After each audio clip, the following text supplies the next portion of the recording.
The views and opinions expressed by A Little Bit Culty are those of the hosts and do not necessarily reflect the official policy or position of the podcast. Any content provided by our guests, bloggers, sponsors, or authors are of their opinion and are not intended to malign any religion, group, club, organization, business individual, anyone, or anything.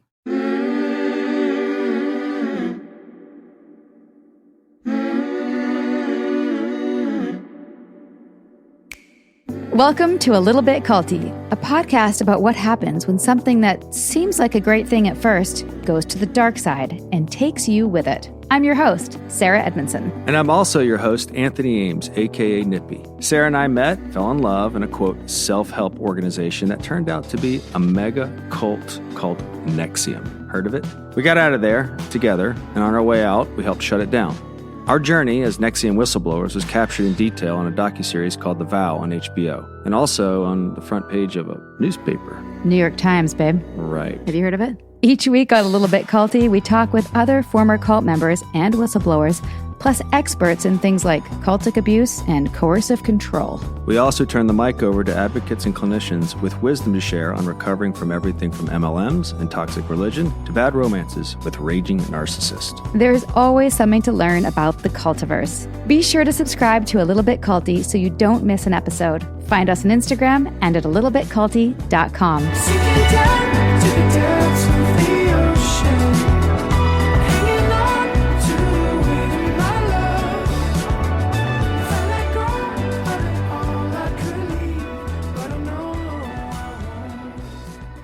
Good morning. All right, here we are. Snap. Honestly, I knew nothing about sororities other than what you see in the movies before we started prepping for this podcast. Yeah, it was pretty peripheral in my life. I wasn't into that Yeah.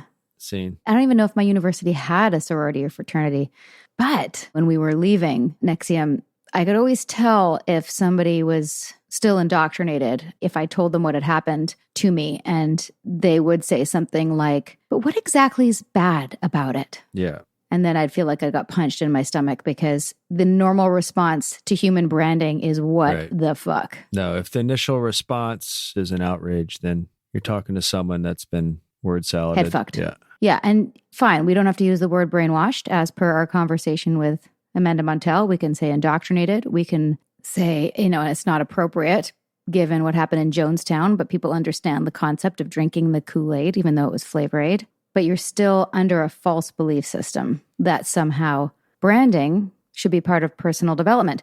Now, the next question when talking to people who are still indoctrinated was, but sororities and fraternities brand people all the time. First off, they don't do it all the time, number one. Well, it was the first time I was like, because I was still in the doubting stage, like, am I crazy? Like, did I somehow misunderstand? Like you say to me, like, did we misunderstand Keith's genius in regards to human branding? Remember when I asked Josh Block after escaping NXIVM, after he'd interviewed me, I'm like, Josh, is this bad? Like, I'm so trained to doubt myself. And he's like, look, if a group of women got together and wanted to do this, it would be not normal. It would be fringe. But the thing is that as soon as you introduce that there's someone involved who's A, male in an all women's empowerment group, B, extracting close-ups of women's genitalia for their personal spank bank, or even just to have for future blackmail. And as soon as you have the blackmail in the name of collateral, and as soon as you have people involved who are being withheld from you, it's a major problem. Do you remember that conversation? Vaguely. My point being is that in the time of trying to tell people what was going on, we got met with this blank stare of what's so bad about it, and fraternities and sororities do it all the time. I hadn't even heard of that. First of all, it's not true. It's not true. They don't do it all the time. There is branding that goes on more in fraternities. It's very rare. There's one where they actually put an omega on the upper arm. And the only reason I know this is because the YMCA that I grew up in had a lot of guys that I used to play basketball with. Not a lot, just a handful of them. And I remember thinking, what the fuck happened there? It made yours look pretty tame. I mean, it was a big omega. It was a big one. On the bicep, on the upper arm. Yeah, and it is illegal in some states, but it's no longer a common practice in fraternities. Most Greek councils have denounced it. Anyway, I bring this up in that I didn't know much about sororities other than what I'd seen in 80s movies about college debacles. Well, needless to say, even if your relationship is superficial with fraternities and sororities, they've been controversial for a long time. And we get into that a little bit in our podcast. I mean, I remember hearing stories when I was even applying to college that scared me away from being in a fraternity. So, first and foremost, I just wasn't going to be someone's slave or get hazed. I just not into that shit. Right. Well, when Lucy reached out to us about her sorority experience, like I said, I didn't know much about it, but when I did the deep dive into her podcast, Snapped, I was blown away at the similarities in the structures of abuses of power and, all the things that we've been talking about in A Little Bit Culty. Everything. It has all the bite model ones. Give it a listen. It's quick, too. It's a quick podcast to listen to. It's well done. So let me tell you about Lucy. In her freshman year of college, Lucy Taylor accepted a bid into a top-tier sorority at the University of Maryland. That decision altered the trajectory of her college experience entirely. She shares the grisly details of her Greek life horror story in season 1 of her podcast, Snapped. After Snapped aired, Lucy received a flood of messages from current and former sorority and fraternity members, and now, in season 2 of Snapped, she's sharing their all too similar and all too horrific stories. In season 2 of Snapped, she's sharing their all too similar and all too horrific stories, like rampant sexual assault, slut-shaming, hazing, racism, and misogyny. In her words, quote, "The organizations are set up for abuses of power. These systems aren't broken. These organizations are working exactly how they were made to work." Sounds like the reason we started A Little Bit Culty. Without further ado, here's our conversation with Lucy Taylor, the creator, editor, producer, and host of Snapped, a podcast which explores the inner workings of sororities and fraternities. Enjoy.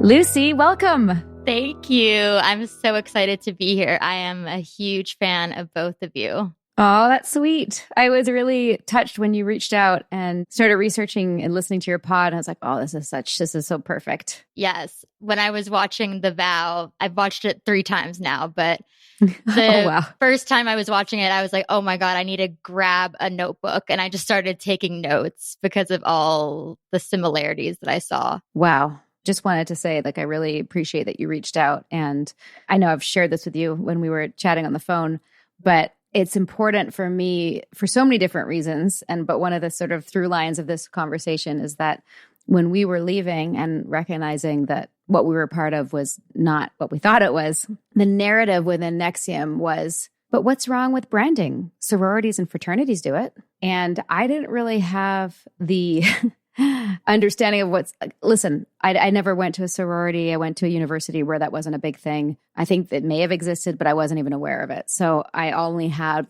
what's in the movies around sororities. Nippy tells me that what's in the movies is pretty accurate generally. Is that true, do you think? Yeah, well, I mean, obviously when the movies are doing it, they're doing a little bit of a parody of it, but it's not far off. Well, is that right? Do you think, Lucy, as someone who's been in it, is how the world sees sororities in the media? Is that pretty accurate? I think it is accurate in a sense, but I think that it also is more intense than they make it seem. I don't think that they show the manipulation and the coercive part of it. Yeah, they're not exactly nuanced when it comes to the abuse. They keep the abuse aspects of it pretty superficial. Yeah. Right. Well, let's bring the audience up to speed with your story. This is always so hard when you've come through the other side and you know what you know now. But before you knew what you knew and you were joining, can you bring us back to the excitement of being... Wait, I'm Canadian. Freshman is the first year? Yeah. You're freshman? Okay. Sorry. Yeah. We call it first year. Yeah. So tell us what was good. I was a college freshman at the University of Maryland, 18 years old, fresh out of high school. And there were sororities at my school and everyone was rushing. Rushing is what you do to join the sorority. There's a whole entire recruitment process, which is essentially a beauty pageant. And it was very clear that rush was based on appearance, but it was more of an unspoken thing. Like there was this tier system within the sororities. So there's top tier, middle tier, bottom tier, like a caste system essentially. And being a little 18-year-old freshman who wanted to be liked and validated, I, of course, wanted to be in a top tier sorority.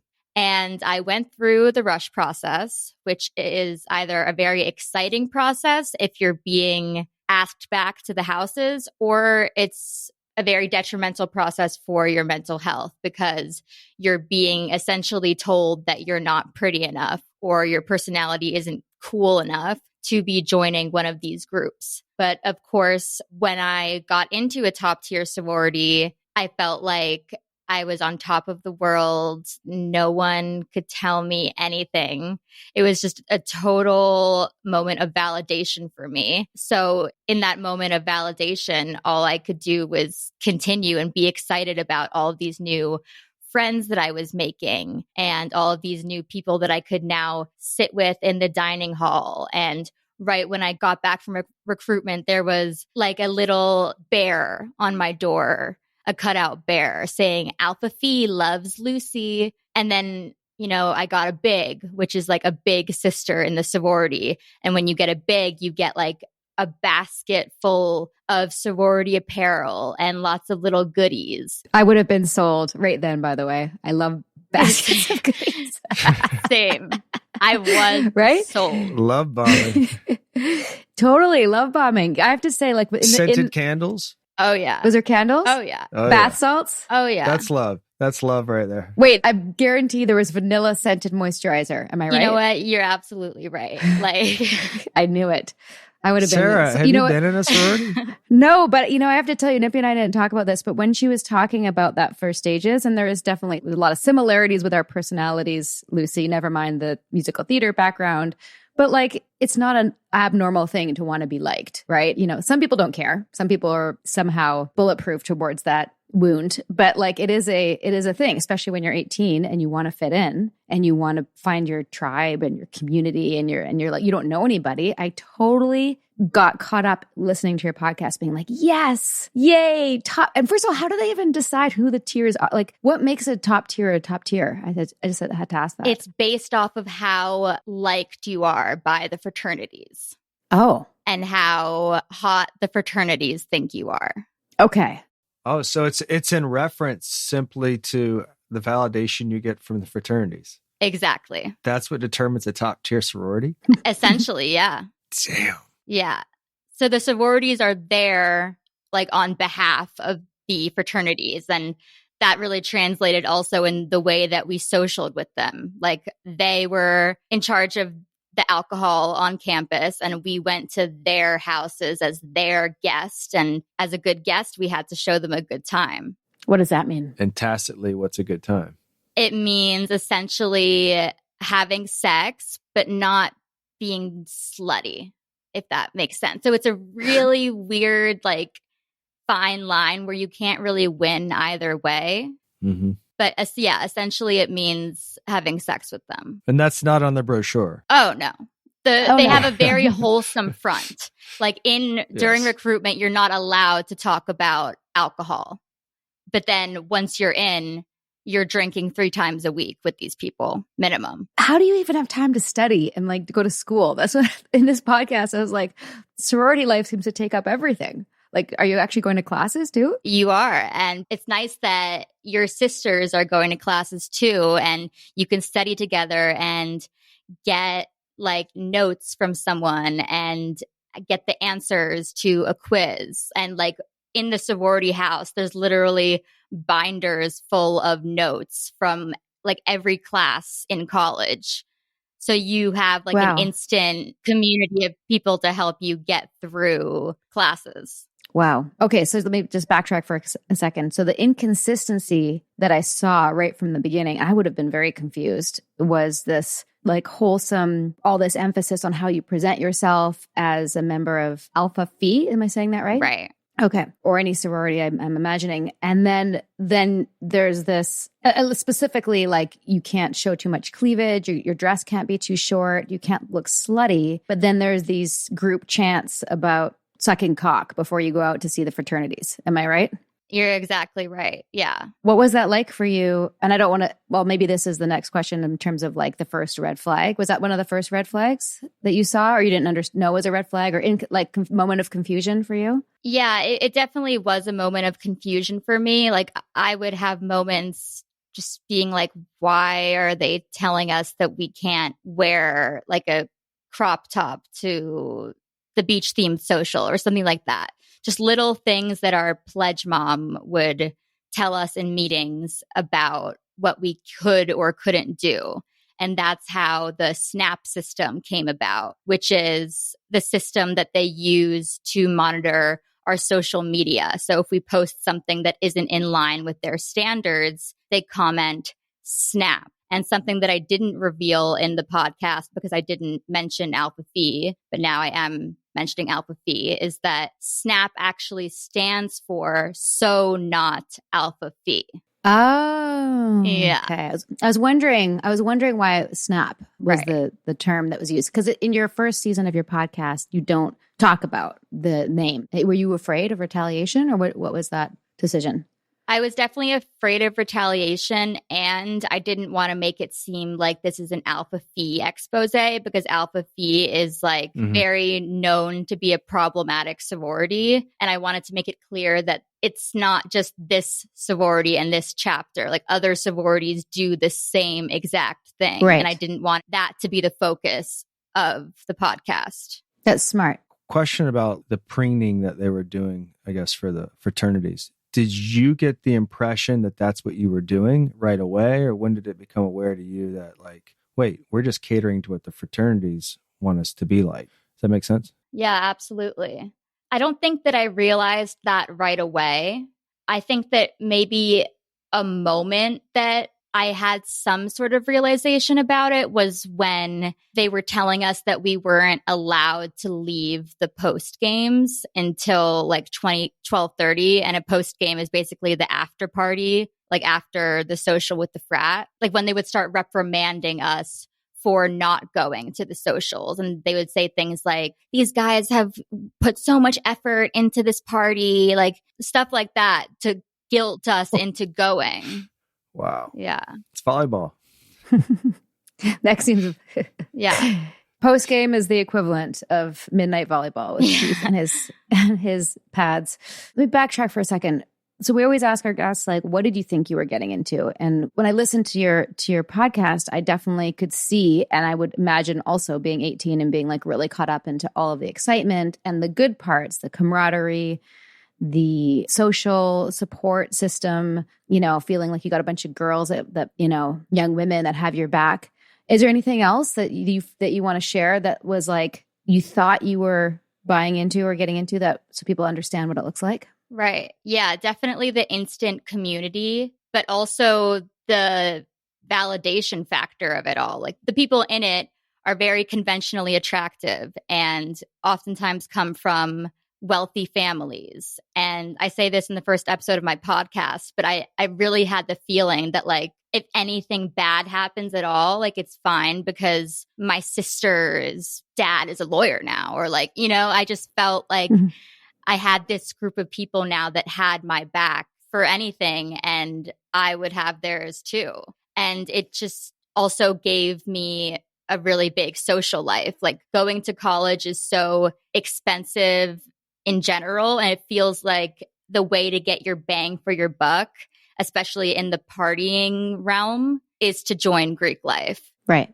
And also, from what I understand, is that with fraternities and sororities, once you're in, it's like it's a lifetime membership, and that you have a bond with sisters internationally, or I guess just in the U.S. Well, that's how it's sold. Right. Yeah, that's a huge aspect as well. Yeah. Yeah, I see that with you, Nip. Like you weren't in a frat, but you're a Brown alum, and there's a huge support. I don't have that really. I mean, maybe I do, and I don't tap into it with my university, but it definitely seems like that's a real American. Yeah, and the concerns, interestingly enough, Sarah, like when I was applying to college, Greek life was under fire at a lot of the colleges. And that's in the 90s. 90s. Right? So it's been a long time coming for a lot of these these structures. But when you go to, a college that's an insular environment, I think Maryland's one of the biggest colleges in the United States, right? It's over 50,000 students. Yeah. So you're not going necessarily. That's why I think they thrive at bigger college campuses, because you're going to a small city and you want to find a group there, which I think makes a lot of the state schools different than a lot of the other ones, because you are 18 and you're moving to a new city and you need a group, you need it quickly, right? Right. Or like you mentioned in your podcast, what Alexander Stein calls a situational vulnerability. Exactly. Right. Right? You're at a crossroads in your life, you don't have a community, and that makes you vulnerable to this system that's in place and is set up to envelop you the moment you step on campus. Right. And promises you exactly that. And to help you. Yeah. So a couple of specific moments in your podcast, could you share with our listeners when you first had moments of like WTF, but couldn't wrap your head around it, or went along with certain things because you didn't really understand what you were seeing at the time? So my first moment of what is going on was actually the day after bid day, where we received our bid to the sorority. So we weren't yet initiated, but we were now pledges. And I woke up that morning with a text from my pledge mom telling me that I had to delete, I think it was 3 Instagram pictures from my Instagram that did not reflect the chapter well. And something that they ingrain in your head is you're not just representing yourself, you're representing the entire chapter. And that started right when I got my bid. And the reason why I had to take these pictures down was, they didn't say this, but she was insinuating that they were quote unquote too slutty. I was showing too much skin in these pictures, and that was not a good representation of their chapters. So just a quick sidebar. I know that you sent me the link to Alpha Phi's current Instagram, and just scanning that made me think, wow, this is an escort site. Right. It did have a Girls Gone Wild vibe to it. Yeah. Are they just unaware? Did things change after you left? Is it just a way to control people and fuck with their heads? Like, what is going on here? It does not make sense to me. Yeah, I think they're very picky about it. Like, as I was talking about before, kind of like, you have to be sexy, but not slutty. And I guess my pictures were heading in the slutty direction. She's mad you oversold. Right. Yeah. Yeah. So just for context, you're on vacation when you get this, right? So the first time it happened, I was in college in the dorm. So that wasn't when they did it publicly. This was a private message with me and my pledge mom. And I just deleted the pictures because I had literally just gotten my bid. And I was like, all right, I'll do what I need to do. Yeah.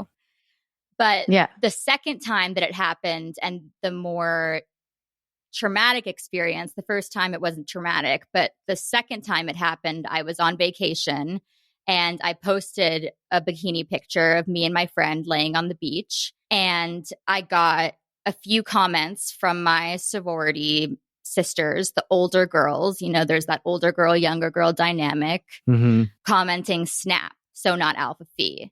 And then other older girls liked their comment. I see. And then they sent an email out about it saying, love the beach pics, but let's keep our butts tucked away from here on out, to the whole chapter. How was that for you? It was really, really difficult for me. I felt flabbergasted. Just like, who do you think you are to tell me, one, what I can and cannot post on social media? I mean, I kind of do understand, like, if it was like alcohol and you're part of an organization and I'm under 21, okay, I get that. But they were crossing a boundary, and I felt like I couldn't say no. And I felt like I just had to take the picture down. And while I did stand up for myself, telling them that this is slut shaming and this is not okay, what they're doing, I was met with a kind of like, sucks for you. I mean, I read all the messages in the podcast, but essentially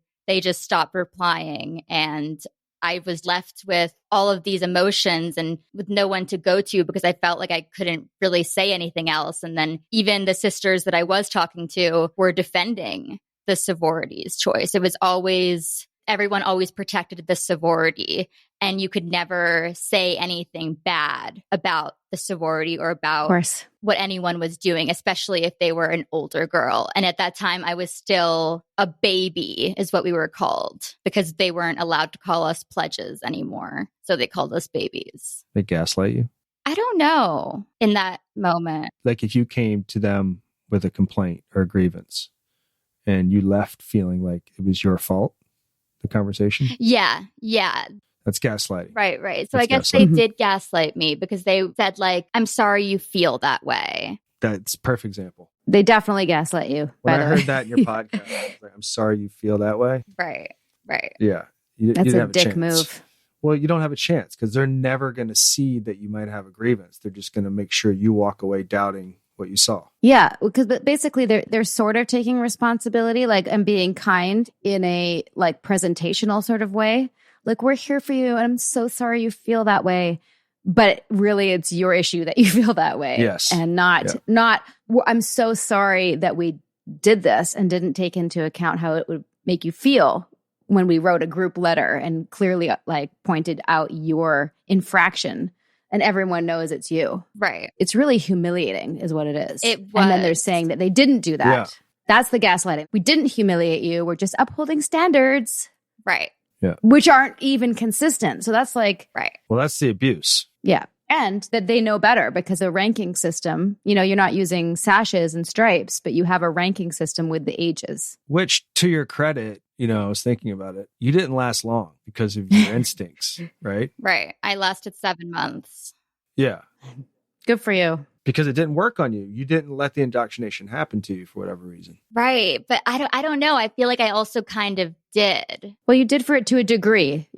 So did Sarah and I Right. in our situation. Mhm. Right. Like hook, line, and sinker in different ways. A lot of the ways that you're talking about right now. But it didn't win, I guess, is what I'm getting at. Ultimately, It's like you never really bought in entirely. You did to a certain extent. Lucy has, and I relate so much. Like, we have a similar personality in that because of what Nexium would call my like me disease, whatever you want to call it for yourself. You know, we're willing to go along with things to a certain degree. And, you know, sure, I'll do that. But inside, we're like, fuck you.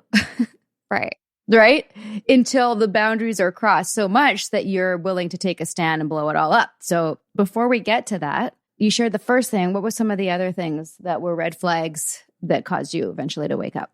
I mean, I think just the fact that everyone was always watching each other in ways that there was like this tattletaling kind of system going on was certainly a red flag for me. The fact that there was like sorority standards, which is basically like sorority court, which is they have it so that everything is internal and you never need to go to the school or to the police or anything or to whoever to get help about a situation because they want to keep it all inside. And just how there's a house that they want you to live in so that like you can become even more indoctrinated and you're literally surrounded by your sisters 24/7. And I just kind of felt like I was always being watched, especially after the incident over the summer. It's not a healthy feeling to feel that. I think it's like rampant in religions with, you know, God is watching. Now it's your pledge mums watching.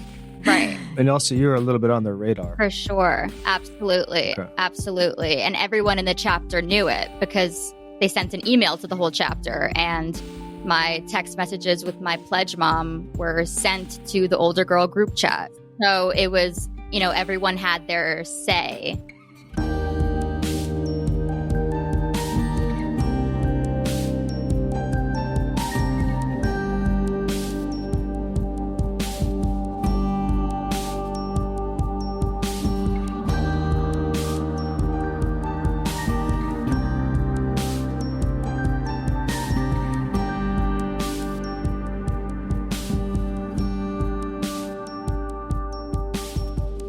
We tell our stories.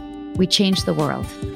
A Little Bit Culty is proud to support the #IGotOut project, which empowers survivors of cultic abuse to share their stories online as a catalyst for education, prevention, and healing. Learn more about the #IGotOut movement and find resources at igotout.org.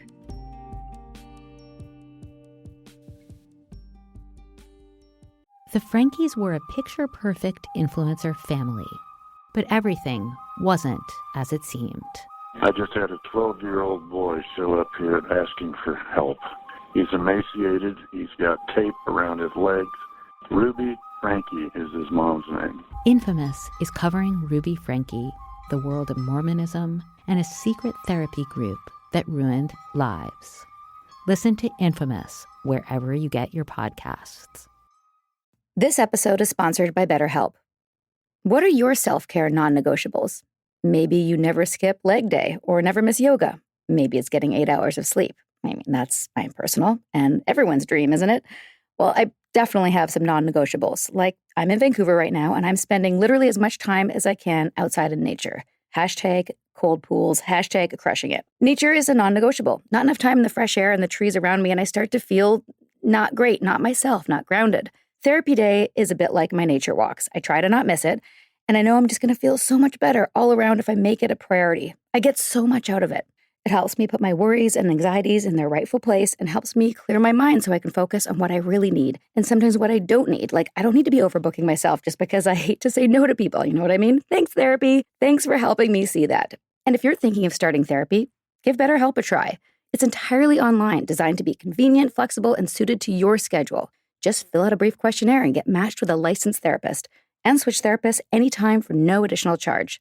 Look, even when we know what makes us happy, it's hard to make time for it. But when you feel like you have no time for yourself, non-negotiables like therapy are more important than ever. Never skip therapy day with BetterHelp. Visit betterhelp.com/culty today to get 10% off your first month. That's BetterHelp, HELP.com/culty. Well, it's kind of like their own personal cancel culture. Right. Right. But then I moved into the house a month or two after that happened, and things just went even more downhill. I mean, I think that I was able to fight back a little bit when I was on vacation because I wasn't surrounded by my sorority sisters. And I had like one of my best friends with me who was telling me like, this is insane. And I think if I didn't have that, things would have been a little different. But once I moved into the house, the sorority house, and I was surrounded by sorority, it got a lot worse for me. So you were isolated from the rest of the world. And I think, Alexandra Stein talks about that so well in her book. Like, that's such a key thing. Yeah. And they do that right from the beginning as well. Like, right when you join, all of a sudden your schedule is packed with new member meetings and ice skating with your sisters and like bonding activities such as sitting in a circle and sharing your worst trauma. Like, So, they isolate you from the start and they exhaust you from the start as well with a full schedule where you have no time to actually think about what you're doing. Wow. So sounds familiar, Sarah. Yeah. So to recap so far, we've had the love bombing. We've had the pressure to conform, the controlling how you dress and present and post, and gaslighting, keeping you exhausted, keeping your schedule so full you don't have time to think and like think critically about what's happening. What about language? Do they do anything particularly in language?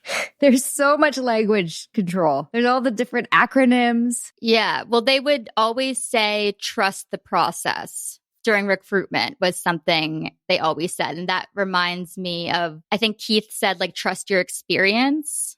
Mm-hmm. Yeah. I don't know if you're familiar with Amanda Montell's work, but there are these terms called thought-interrupting cliches. I'm not. Got to get her book. When you read her book or you take a look at her book, she does a really good job of discussing language. And a thought-terminating cliche is something like, boys will be boys, or it is what it is. So there are these things that you have an inquiry to ask questions about, and someone just goes, the one I heard that really chapped my ass to this whole thing is Greek life isn't for everyone. Yes. Like, that's like you're airing a grievance and someone just dismisses it with a thought-terminating cliche, like Greek life isn't for everyone. Absolutely. So, and that's gaslighting too. It's a form of gaslighting. So all those little terms that you're getting are not necessarily they know they're doing it, but on a subversive level, they're basically hearing a grievance and dismissing it with a thought-terminating cliche. Absolutely. And that really chaps my ass too, especially because people still say it like in the comments section of my podcast and just everywhere. It's their favorite thing to say. It is so gross. It's just hearing that and hearing how many times you ran into that to me was like, anyway, my word salad on that is on that one today. Yeah. So I did you a little solid. Perfect. Yeah. Our equivalent of that was, some variation of like, not everyone's up for the growth path. Right. If people left, it's like, yeah, well, I guess they weren't strong enough to work through their issues. Right. And I think Keith said to Bonnie when she was leaving that she was committed to being a victim, something along those lines. Mm-hmm. That also reminded me of Greek life isn't for everyone. Like the idea that it's always your fault, never the organization. That's part of the abuse of power. There's all these protective mechanisms in place right from the beginning to protect the abuser in this case. The whole system, really. The whole system. Even if you were to get a complaint across to, say, your pledge mom, it's not going to get up to nationals, which is like the franchise of the sorority, if I understand the structure. Right. Yeah. It's not going to make any dent in the overall programming and goal of the sorority as a corporation, really. Absolutely. Oh, okay. I'm saving my chaps my ass. Heads up on that. What eventually caused you to snap out of it? Right. So I definitely think what happened over the summer was the start of me to snap out of it. But I think that, since I already signed a housing contract and was moving into the house, there was no really way for me to get out of it.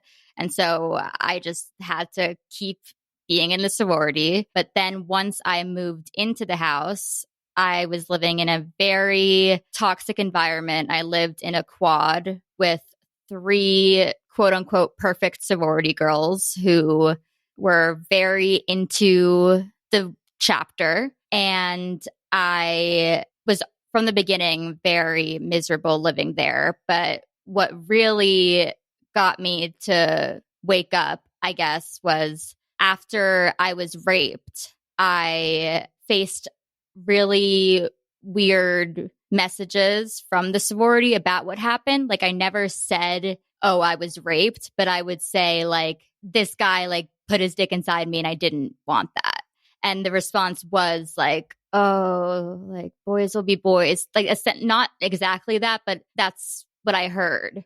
And rape is a very common thing in sororities. I mean, in college in general, it is, but like fraternity men are 3 times more likely to rape someone than a non-fraternity man. So it's very, very normalized within the Greek system. And it's so difficult because the sororities are always protecting the fraternity because they want to be liked by the fraternity. And so when I was slowly starting to realize that like something bad happened to me and I'm getting no support from my quote unquote sisters that promised me sisterhood, I just felt so isolated and so iced out. And then with the mix of this happening to me, it was just kind of like, I need to get out of here. Like, this is not sisterhood. I did not sign up for this. Like, it just became clear to me that the sorority was there to protect the fraternity, and I was just a due-paying member to them. I was just giving them money at this point. Like, I was not valued in any way by this organization. And I just like couldn't live in that quad anymore, especially being surrounded by those 3 other girls who were so into the sorority. I felt like I knew that I needed to go, but I still had this contract with the sorority house, and it was the middle of the semester and I didn't know where to go. But I slowly like started just dabbling into looking at another dorm or, anywhere but here. So it kind of felt like I was leaving an abusive relationship because I literally didn't tell anyone that I was starting to look. And then when I eventually did move out mid-semester, I only told my roommates because I had to. And I told them it was because of my mental health. Like, it was my fault that I was leaving. I was too unwell to be a sorority member anymore.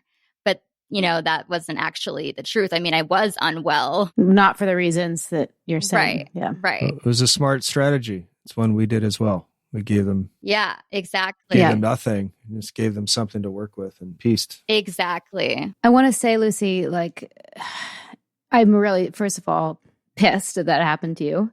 Sorry that happened to you. We don't need to go to the details of it. I think you walk people through that really well in your podcast, and there's no need to rehash it.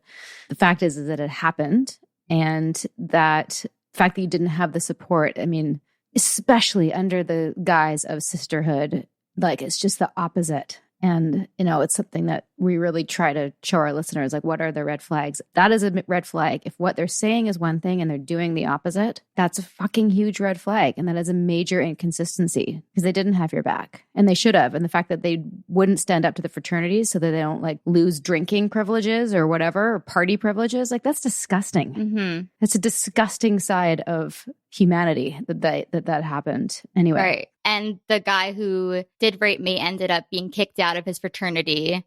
But it felt like it was happening because the fraternity was at stake. Like, because then there was a chance that that the fraternity would be kicked off campus or something. Not because what he did was wrong. Right. It was just wrong. because it could be a liability. Yeah, it's not for a principled reason. It's more for optics. And then actually doing something that addresses the problem is way more of an inconvenience than just preserving your self-image. You have to do a lot more work. So all those things are going to be lip service at first until really the root of it's addressed. Yeah. I would like to refer people again to your podcast for the details of how you extracted yourself. It's good. And how you got back on. It's a good podcast. It's Everyone a really should good give it a listen. podcast. It's well done. I Thank was you. impressed.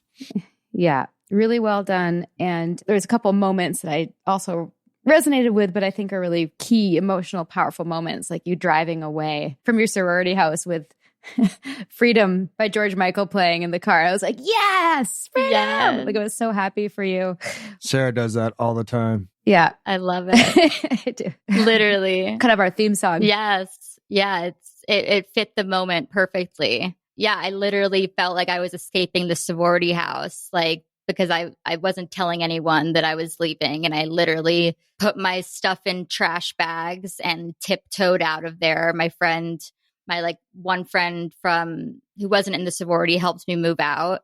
None of my sisters helped, which I think was very symbolic of what was going on at the time. And yeah, I felt like I was escaping. I really did. And I felt like I was free now, even though I would still have to then face a lot of backlash to come. I at least didn't have to go back to that sorority house. How did that feel? It felt really empowering in that moment. Like, I was definitely very anxious because of everything going on, but I felt a huge weight lifted from my heart that was so tense before. Just knowing that I wouldn't have to sleep there anymore, and that I didn't have to go to chapter anymore, and that I didn't have to be in the group chats anymore. Knowing all of that gave me a huge sense of relief. There's a relief to breaking free from conformity. Yeah. You don't always realize until the shackles are off how bound you were until you're out. There's a romantic aspect to it as well. There's like a romanticized kind of I'm breaking free. It's why you see so many throughout history. It's been the young people that have breaking free from like these perceived constraints, real and imagined, on society. And it has like a romantic kind of primitive, purposeful feel to it. So true. And I definitely romanticized it in a way with the songs that I was listening to at the time. And then, of course, how I disaffiliated officially from the organization. I love the song. It's linked to all this stuff. Yeah. Are you still a drama major? Well, I'm graduated now. Oh, you graduated? Yeah. Okay. But was it a drama? Did you get a drama degree? Yeah, I was a theater major. Oh, also theater major? Oh, yeah. Yes. But Nippy, like, I don't know if you appreciated this, but like she disaffiliated not with a letter, but with a song. I just thought that was so great. Yeah, for sure. Nippy was a jock in university. You still are a jock. Not really. Quick questions on the song topic. Was Praying by Kesha also ever one of your Oh my gosh. anthems? Yes. It was. Oh my God, seriously? I literally have a Nailed it. playlist of all those like anthems. And yes, praying is on it. I nailed it. Sarah would blast that thing in our car and she'd be like, Nippy, I want you to listen to this. I'm like, Sarah, come on. She's like, but listen. And then she's like, listen. I'm like, it's great. I get it. You're free now and all that. Yeah, good for you. I just went into it. People process in different ways. Will you share your playlist with me? Oh, absolutely. Lucy? Okay, great. Yeah. And music does help. I mean, not everybody, Listen, but I'm going to get in on music, it, Sarah. I'm on board. No, this is for me and Lucy. Let's It's blast not for some you. Kesha. Let's do it. And then Defying Gravity next. Oh, yes. Defy. Absolutely. That's like Let's define it. the leaving a cult song, I feel like. And then I think so too. yeah. And then the part where like Glinda and Elphaba, like Elphaba's trying to convince Glinda to leave too. Like it was a whole music video in my head. It's just like recording myself in my room talking, like literally singing songs. And eventually I took a course in podcast production. And wow. I had been working on the web series for like about a year, maybe at that point. But once I took the podcast course and realized how you can share stories through a podcast and like add sounds and, ambiance and music and all of that, I realized that I wanted to share the story through a podcast to really put the listeners in my shoes. And so after taking that podcast course and learning how to make a podcast, I made the podcast. And I had been like taking notes for a long time now at that point. This was December 2019. And I left the sorority in October 2017. So I had been kind of working on this project for a long time now. So I had already all the material. Like I would just,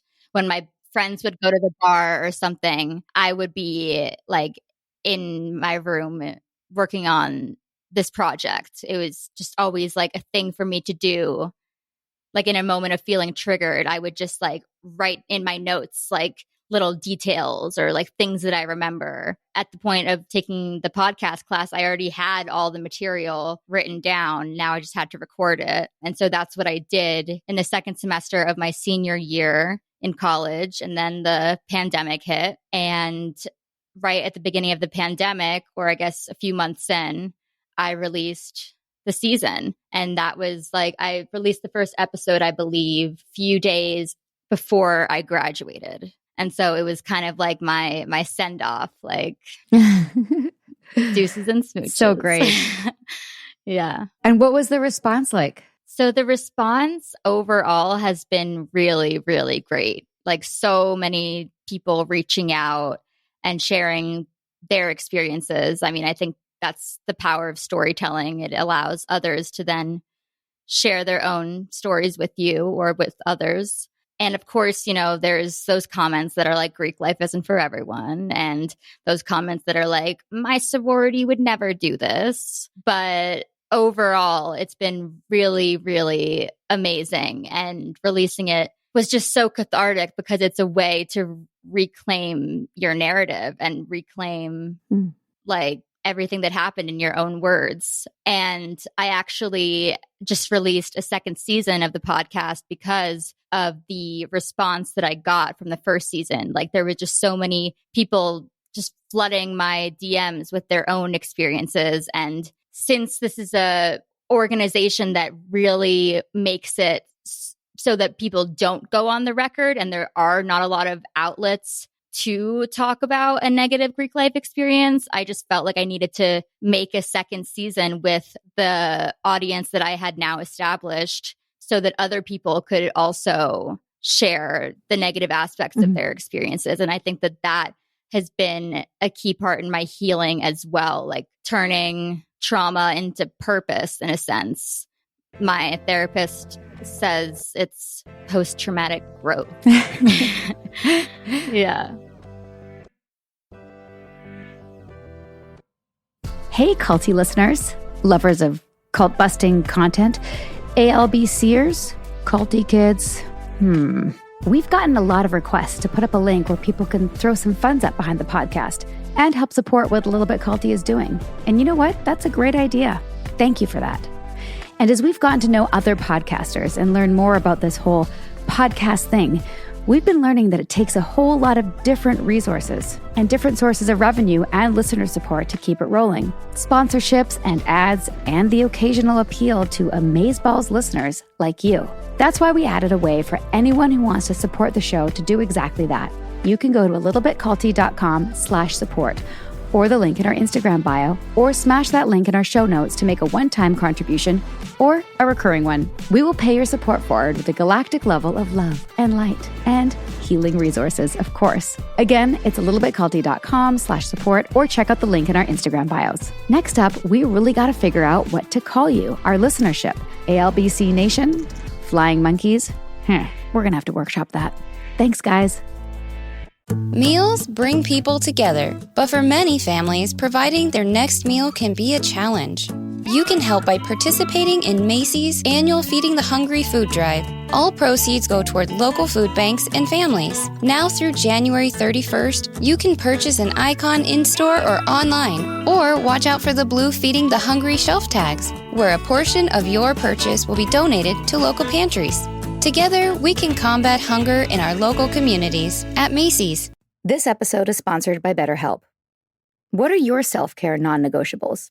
Maybe you never skip leg day or never miss yoga. Maybe it's getting 8 hours of sleep. I mean, that's my personal and everyone's dream, isn't it? Well, I definitely have some non-negotiables. Like, I'm in Vancouver right now, and I'm spending literally as much time as I can outside in nature. Hashtag cold pools, hashtag crushing it. Nature is a non-negotiable. Not enough time in the fresh air and the trees around me, and I start to feel not great, not myself, not grounded. Therapy day is a bit like my nature walks. I try to not miss it, and I know I'm just going to feel so much better all around if I make it a priority. I get so much out of it. It helps me put my worries and anxieties in their rightful place and helps me clear my mind so I can focus on what I really need and sometimes what I don't need. Like, I don't need to be overbooking myself just because I hate to say no to people. You know what I mean? Thanks, therapy. Thanks for helping me see that. And if you're thinking of starting therapy, give BetterHelp a try. It's entirely online, designed to be convenient, flexible, and suited to your schedule. Just fill out a brief questionnaire and get matched with a licensed therapist and switch therapists anytime for no additional charge. Look, even when we know what makes us happy, it's hard to make time for it. But when you feel like you have no time for yourself, non-negotiables like therapy are more important than ever. Never skip therapy day with BetterHelp. Visit betterhelp.com/culty today to get 10% off your first month. That's BetterHelp, HELP.com/culty. One thing you just mentioned that I want to highlight for our audience is that I know you said at some point that there are people who said, well, that wasn't my experience and that their sorority would never do that. I think it's really key that people understand that just because someone didn't experience something, it doesn't mean it didn't happen to others. And you punched that point really well in your podcast. And I was like, fuck yes, when you did, because really the answer to that is, well, great. I am so glad that you had a good experience. Good for you. I'm so happy that you love your sisterhood. Well, that's also not the response to someone coming to you with an infraction. Yeah. Yeah. It's not appropriate. Yeah. It's not appropriate to say, Right. well, that didn't happen to me. You could say, that didn't happen to me, and I'm so sorry that it happened to you. That's more appropriate, you know? Yeah. Anything else you want to say on that, or how you would want to guide people? Yeah, it's just kind of unnecessary. Like, no one was asking. Yeah. This isn't about you. Right. Yeah. It makes it so that other people can be like, oh, well, this is just that one sorority. But Right. the fact of the matter is that they all have the same structure. And while it may not have happened to you, it could happen to someone else 2 days later in your organization. Is there hope for Greek life, in your opinion? No.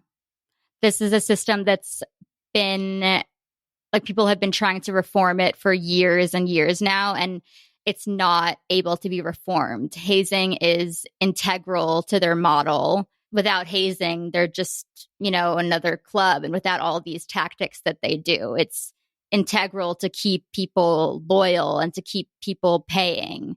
And these are also, at the national level, these are groups that are very racist and just, want their incoming white members and have been fighting for many years to maintain their, as they call it, freedom of association, which is their freedom to associate with white people. And at the national level, they don't want to change and they won't let any change happen. So they're protected. Oh yeah, they're very protected. And their idea of reform is adding the diversity chair as a new position on exec.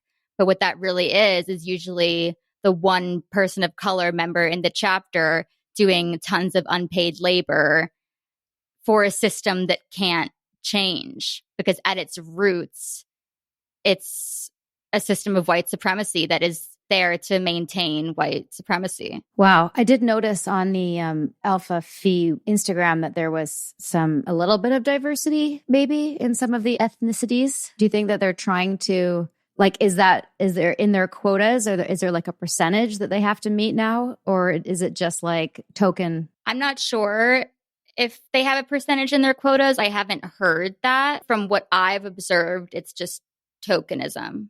Mm-hmm. And they used to have restrictive clauses that would forbid any woman of color, any Jewish person from joining. And once those clauses were banned, so to say, they get strategic and ask the members if this member has silky hair. And if she has silky hair, she'll get a higher score in the pre-scoring system of recruitment, because everyone's being pre-scored based on their looks, of course. And so while they can like take away the written clause that will discriminate against anyone who's not white and skinny, they still are able to be strategic about it. And then for the members that are women of color, like they try and whitewash them, so to say, to fit the sorority Southern aesthetic mold, which I talk more about in the second season. Regardless of if they let women of color in now, it doesn't make it a safe space for women of color, and it doesn't make it a safe space for women, period. These are not groups that empower women, even though they say they are. Are you getting any pushback from these groups? Not directly, no. I don't think my podcast has gotten big enough for them to pay much attention to it. I mean, I think they're probably paying attention to it, but not in the sense where they'll try and reach out to me and tell me to stop, because it's not worth it yet. I mean, you kind of have the chapters laid out a little bit already. Just be a matter of organizing it, I think. Right. If you want any advice on that or guidance, yeah, I can help you. Absolutely. I think it's important. Or a scripted series. Well, that's what I'm thinking. Like, I think it should be a Netflix or Hulu series. Or both. We could talk about that. Yeah. Maybe we should produce Lucy's story now. Let's do it. I'm down. I want to be a fucking catty, bitchy pledge mom. That's what I want to be. I'm already giving myself a role. Perfect. Nippy, you're the football coach. No, I'll be the faux, like, caring, liberal, like, dean or something like that. True. Just does lip service to everything. You know, put your hair back, put the red tie on. True. That's a key role. It is. That's the enabler. Yeah. Let me see if our audience has any questions. One sec. Someone just wrote 1,000,000%. Perfect. I said, do you have any questions about what's culty and sororities? 1,000,000%. Somebody said, is initiation as bad as it seems? I mean, my initiation wasn't, but I've heard stories from people who I interviewed in season 2 where they do some very questionable things. Like they have to get undressed and put a robe on and like put their hand on a book, like the Book of Promises or something. No one knows, but I guess it could be bad. Like for my initiation, we just kind of wore all white, you know, to symbolize purity, of course, and had to repeat things. I honestly don't remember it that much. Were you holding candles? I think so. And we had like hand symbols when we walked in the room that we had to do. Sarah, the reason I didn't join a fraternity, and I went to a college that had a very little Greek life. Like it was like token green life. I had heard that some of the hazing with people that were Russian, I was like, fuck that. I'm not doing that. And that was the single reason I didn't join a fraternity. Is like, I wasn't going to have someone, you have to be available to them all the time. They can call you at 3 a.m. and you have to come over. And one guy was called over at 3 a.m. and he goes, hand me my remote, hands him his remote. And he goes, you can go. I was like, there's no fucking way someone's going to call me to their room at 3 a.m. and have me hand them the remote. And I'm going to be cool with it. Yeah. So for me, I was just like, screw that. Right. And that's also why Nippy didn't go up the the ranks in Nexium too high because he wasn't obedient enough. True. Really, that's what you needed to be. You had to be fucking obedient That's so true. to succeed. Anyway, like that was years ago. So for me, even just superficially having a relationship with the Greek life, I always heard that like, screw that. Right. And yeah, I mean, frat hazing is a whole nother topic. I mean, Yeah. literally men are dying because of it. So many. I remember when I was growing up, this was a problem. Yeah, absolutely. And you always heard something peripheral, and it still exists. So what do you say to the people who still remain loyal in our situation when they say, well, branding is part of Greek life. Sororities and fraternities do it. What do you say to that? Sororities and fraternities are harmful as well and are killing their members. Wow. You want to hear something crazy? I don't think I told you this when we spoke, Lucy, and Nippy doesn't know much about this because I don't think we were even dating. In my early time with Nexium, so this would have been like, I joined in 2005, 2006, I was invited to start a new company with Nikki Klein, Allison Mack, and Kristen Crook, and we were all, we were the young actors. Now, the three of them were famous. Allison and Kristen were in Smallville. Nikki was in Battlestar. I was not famous. I technically was an actor, but wasn't a lead on a show. So I was like super excited to be part of this little group, right? And we were basically invited to find a way to make the curriculum accessible and then a part of the sorority system. Did you know this? No. Did I tell you this already? No. Yeah. So our assignment, and listen, I found out later that that's how Keith would get close to people. It wasn't like, hey, you want to fuck? It was like, we're going to do a new project and you're invited to Albany and be a part of the board or like the executive committee or whatever, and then take on this new project. And the project was finding a way to get Nexium, to get ESP, as we called it at the time, executive success programs, to college campuses, specifically through sororities. Whoa. Yes. Well, I imagine he identified the sororities as a place that normalizes abuse. And hot young girls. Yeah. Hot young women. That's a built-in system for him. What I didn't realize till later, this was one of, I think, 5 or 6, air quotes, opportunities I was given to start a new company or a new thing within the umbrella of Nexium. I didn't do it for 2 reasons. One was that the next step was to fly to Albany and go to the college campuses, I think specifically SUNY, and find the sorority leaders, find the leadership. And we were supposed to make like parties and create like a social environment where people could come and essentially party. And then we would like introduce them to the concept of rational inquiry and executive success and then bring them into Nexium. Wow. So I lived in Vancouver, and unlike the other women, I couldn't afford that. And it was all like, you've been given a business. So you're the entrepreneur. That's your expense. And I was like, fuck that. Well, Nikki and Allie did. They moved and did the next steps on the company, and I slowly weeded myself out. But the other reason I was internally, I would have never said this outwardly because then I would have been suppressive and, gaslit. But internally I was like, college girls aren't going to want to do this. This is not a good fit. Like, this is not a proper sell. I wouldn't have been interested in that at 18, like introspection and self-awareness and taking responsibility. I'm like, these girls want to party, right? So anyway, I didn't follow through and it never amounted to anything. But one of the names it was called 10C. If you spell that out, TENC, it's the emperor who had no clothes. Do you know the story about the emperor who had no clothes? Do you know that? I know like the that cartoon. Fable? Okay, so Nippy, do you remember the sort of the message behind the emperor who had no clothes? Yeah. He doesn't believe he's naked. He believes what everyone else is telling him. But you can see that he's naked. Yes. So that was his own little inside joke that he knew something that we didn't know, essentially. Oh. Yeah. 10C was a random name we came up for this company for sorority girls to learn learn executive success. But really it was an acronym for him being like, haha, joke's on you, which is, by the way, every single name of every company has like an inside joke for him that nobody else knows, except maybe 1 or 2 other people. And this is something that we've since found out. Wow, that is so creepy. Yeah. Isn't that creepy? Oh, God. Yeah, I feel like people would have joined, though, like the right group, because there's the partiers, but then there's also the non-partiers. I agree. That message is specifically designed for someone, too. Right. So Yeah. if you're open enough to follow that breadcrumb, you're open enough to his other advances. Yeah. And college campuses are the best place to get people into cults. Keith wasn't dumb. No, he was strategic for sure. Yeah. What would you say, now to other young women, like future recruits or people who are like, oh my God, I'm in a gender sorority? I would say do your research and Yes. not just the sorority Instagrams, which is their advertising platform.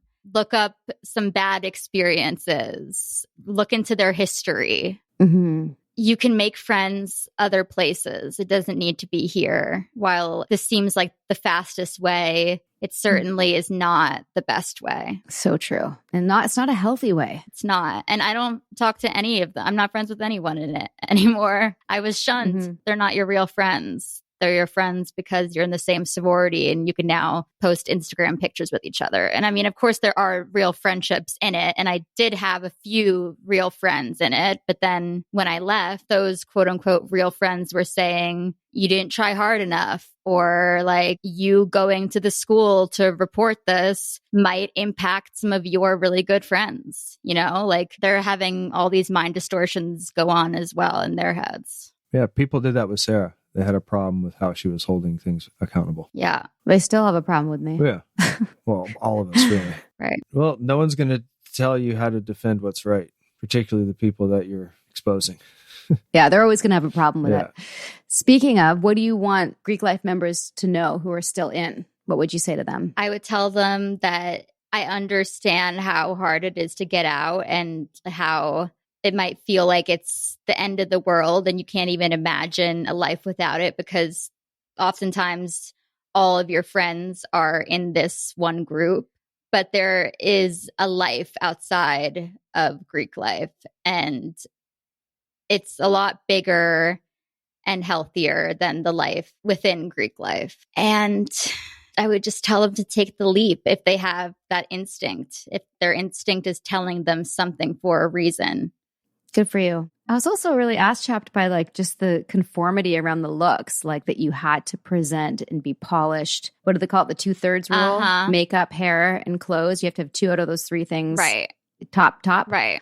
Otherwise, people are going to give you feedback on that. Mm-hmm. Right. So that wasn't in my sorority, but that was in someone that I interviewed in their sorority. But we definitely had that same motto of wherever you go, you're representing the chapter. So you have to look good. Yeah. For us, it was as soon as you became a coach, you're an ambassador for humanity. So you have to act appropriately. Literally. I couldn't imagine someone telling me at like 2021, it matters how you look and how you show up and what you wear. Like, right. I was wearing sweatpants every day. Yeah. Well, it's also just so unhealthy because like this is the age where you're supposed to find yourself, you know, and get to know yourself and like develop your identity. And if all you're doing is becoming a drone and looking like it, like when I looked at some of those pictures, like I said, it looked like an escort site, but also at like particular events where there's clearly a dress code. Like tonight, you must wear, you know, pale pink and gold, and like everyone looks like they're bridesmaids. Like they're matching. Like there's no individuality. You know, that's so unhealthy for a young developing mind. You know, I have to say, like, it's so important that you're doing this, Lucy, and like so proud of you. It takes a lot of balls. Right. And the conformity too, I think it's especially harmful for the woman of color. Like when you're being told you have to straighten your hair for recruitment. Like how do you have room to embrace what you want to do, like in your identity and your natural hair? Like, why do you have to use heat on your hair for recruitment?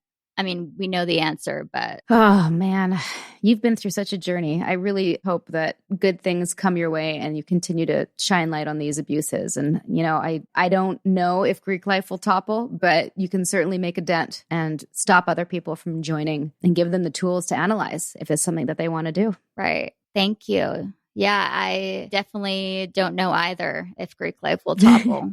It's a big, big, strong force. Oh, it's like a religion almost. Yeah.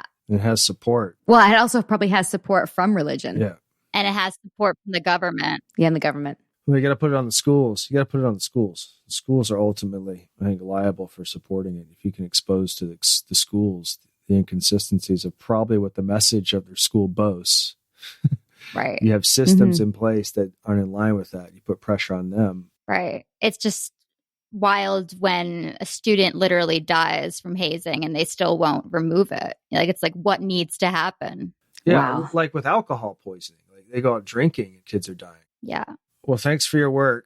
I Thank was you, impressed Luz. just going through it and hearing it, and also hearing how you've gotten better at it and the evolution of your understanding and how you've turned it into wisdom is the responsible thing to do. So I commend you.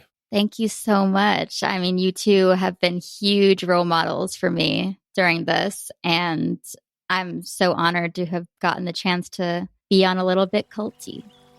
Imagine yourself walking into a forest. You can see the path and the trees. High above you, the air is crisp. You are walking towards your happy place. Allegedly, say it with me. Anything said here on this podcast about alleged cults, alleged MLM schemes, alleged douchebaggery, mindfuckery, criminality, spiritual fraud, or the like is offered purely as commentary, because the views and opinions expressed on A Little Bit Culty do not necessarily reflect on official policy or position of the podcast, and any content provided by our guests, bloggers, sponsors, or authors are their opinion and are not intended to malign any religion, group, club, organization, business individual, anyone, or anything. So just let these words drift into your mind without needing to focus on any of them. You are great. You are capable. You deserve to be happy.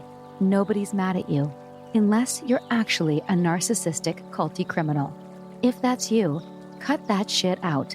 Don't be a fuckwad. But if that's not you, again, you are great.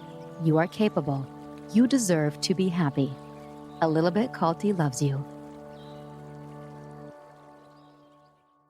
Okay. Wow.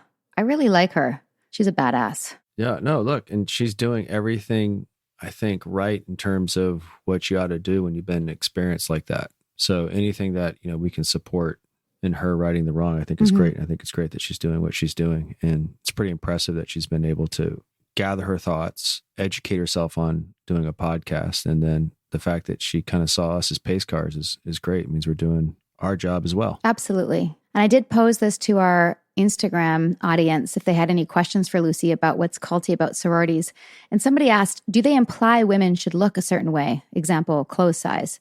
And I don't think we got into it too much, but in season 2, Lucy talks about how new recruits are actually given a lookbook. If people don't know what that means, it's like images of what's appropriate for specific events. Like on this night, you need to be all in black. You could be wearing a dress or a romper, but you have to be wearing heels and pearls. And like, there's very specific things. And like on this night, everyone needs to be in a dark wine color dress or romper, no pants, or like there's very specific things on the checklist. And really, when you look at the photos of these girls at the events, they all match. There's like a monochromatic, it's like it's a uniform. Yeah, but they're instructing the women what to wear for like the Instagram photo. So it looks like something out of a bridesmaid's catalog. And it's just the conformity of it. But there's also like very specific things around hair and makeup. I think we spoke about the 2/3 rule. They had to make sure that of your hair, your makeup, or your clothes, 2 out of those 3 things had to be polished. And they were always getting feedback on how polished they were or not polished enough. That's a lot of pressure, especially in university, my God. The other question I thought was interesting was what provides members elitism or sense of entitlement? It seems to last for decades. Did you get a sense of that answer? I think a lot of that starts at home, yes. too. But also I did listen to a little bit more of season 2 than you did, and they kind of got into the history of it. And I didn't really understand that, like, just like there's these old boys clubs that exist in many different aspects of society. This is specifically with sororities as a mirror reflection to fraternities. This is the club for the women. And it's not just during university. You have sisters for life. The thing that was disturbing about it is it's a club for women as defined by men. Oh, yeah, that's true too. And informed by men. It wasn't like the men were taking their cues from the sorority. The sororities were taking their cues from the fraternities. Yeah.